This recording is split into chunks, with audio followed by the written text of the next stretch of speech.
ভাই আমরা এইরকমই একটা মানবিক বাংলাদেশ চাই। এই বাংলাদেশটাকে আমরা সবাই চাই, শিওর সবাই চাই। আল্লাহকে হাত তুলে দেখান। হে রব্বুল আলামিন, তুমি সাক্ষী থাকো। আল্লাহ তুমি সাক্ষী থাকো, আমরা তোমার কোরআনের ভিত্তিতে একটা ইনসাফের মানবিক বাংলাদেশ চাই, যেখানে মানুষ সবাইকে সম্মান করবে, ভালোবাসবে। এই বাংলাদেশটা আল্লাহ তুমি আমাদেরকে দান করো। হে তরুণ যুবকেরা, জেগে উঠো। যেই সমাজের তরুণরা জেগে উঠে, সেই সমাজকে আল্লাহ বদলায় দেন। 24-এর 5 আগস্ট সেলুর যুবকরা তোমাদেরকে তোমাদের জীবন বাজি রেখে লড়াই কারণে আল্লাহ আমাদেরকে আপাতত মুক্ত করে দিয়েছেন। চিরমুক্তির জন্য এবার জেগে উঠো, এবার শপথ নাও, আমরা বাংলাদেশকে কোরআনের আলোকে গড়বই গড়ব ইনশাআল্লাহ। আমিও তোমাদের সাথে চুল পাকা, ভ্রু সাদা হওয়া, দাড়ি সাদা হওয়া এক জীবন্ত যুবক। লড়াইয়ের ময়দানে তোমাদের সাথে আমাকে পাবা। মিছিলের পিছনে নয়, সামনের কাতারে থাকবো ইনশাআল্লাহ।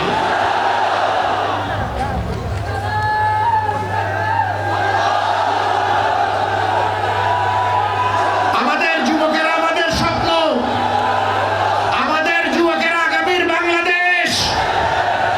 এই যুবকদের হাতে বাংলাদেশের দায়িত্ব আমরা তুলে দিতে চাই। এই যুবকরা তোমরা তৈরি হও, ইনশাআল্লাহ তোমরা পারবা।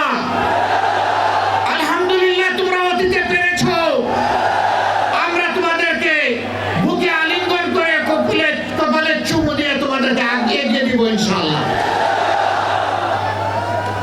মা বোনেরা, এই যুবক সন্তানদেরকে এখন থেকে তৈরি করুন। আল্লাহর কাছে তৌফিক চান। হে আল্লাহ, প্রিয় দেশে ইজ্জত নিয়ে বাঁচতে চাই, শান্তি নিয়ে বাঁচতে চাই, নিরাপত্তা নিয়ে বাঁচতে চাই। এই জন্য আমার সন্তানকে তোমার কাছে ওয়াকফ করে দিলাম। আমি মায়েদের কাছে সেই আহ্বান জানাবো।